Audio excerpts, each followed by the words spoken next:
Okay, so this video is going to go through the different control schemes that you can have in Destiny 2 and kind of the advantages and disadvantages of it. The default one that you start out with, going through each button here, so the trigger will aim down the sights, that'll pull up your scope. The left button will use your grenade.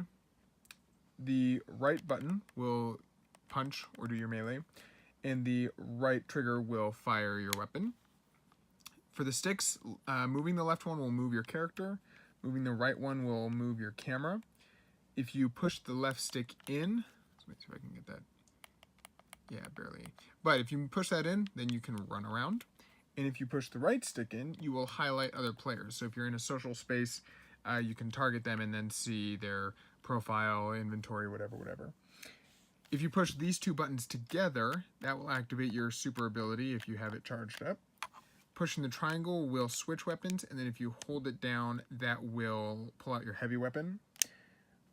Pushing the circle will crouch, and then if you run and then push it, it'll slide. If you press the X button, you can jump, and then square will reload, and then if you're interacting with something, so if there's a switch or something you need to pick up, holding the square will pick that up. These buttons here will do your emotes, so that's like waving, sitting, dancing, whatever. This button options will open your inventory so you can equip whatever weapons you want to equip. And then the big black button will pull out your ghosts so you can go to orbit, go to a different location, whatever. For each of these control schemes, I'm only going to highlight what changes and kind of why that would be advantageous or unadvantageous. So for the green thumb control scheme, the only things that will change is that the R1 button, which was your melee, so instead of punching, that will now highlight a player.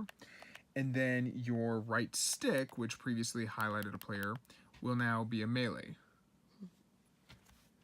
The only real advantage to this is if you melee a lot, it might be just a little bit easier to click that in versus pushing that up there so that you can keep the firing and then just melee at the same time. But since it's not a huge change, not a huge amount of advantage gained. Cold Shoulder, there's 3 changes to this one. So instead of the grenade button here, this is now going to highlight a player. This one, the right button, instead of being a melee button, will now throw your grenade. And the right stick will throw your melee. Or not throw your melee, but punch your melee. This one's kind of the same as the previous one. It's moving the highlight player to a less easily accessed button, and you're now able to aim down the sights, throw your grenade, and melee all at the same time. So you're still not able to fire and throw your grenade, but you can fire, aim, and melee all at the same time. The next one is the mirror. This one has the most changes. So instead of, this is really honestly just the left-handed mode, if we're going to be honest.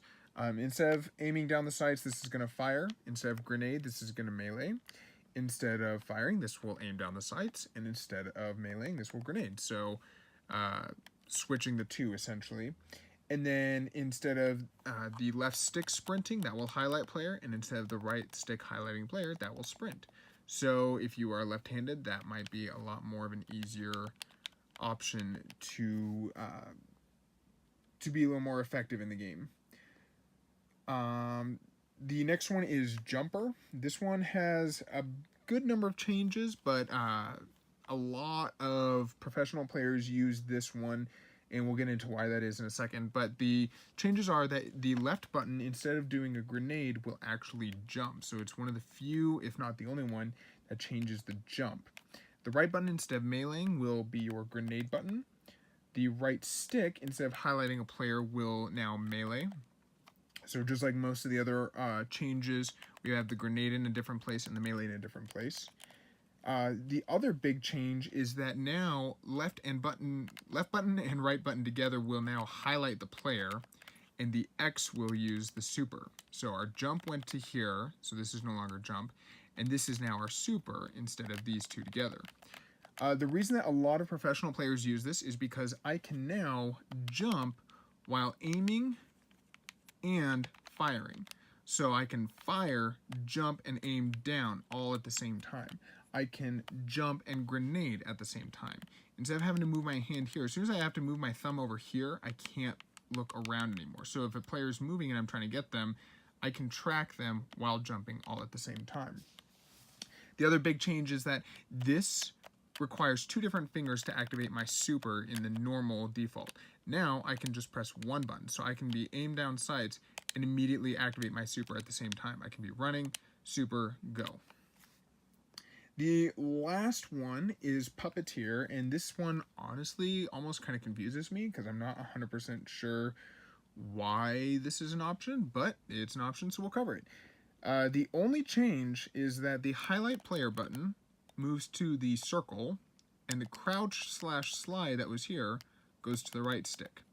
The only thing I can think of is that it is much more advantageous in certain game modes to slide. So if you're sliding through ammo or sliding to shoot an enemy and you want to kind of really change up where you are really quickly, it might be easier to push this down, sprint, and then slide, aim at the same time, rather than having to slide and then aim up, because that little bit of delay can be the difference between winning or losing.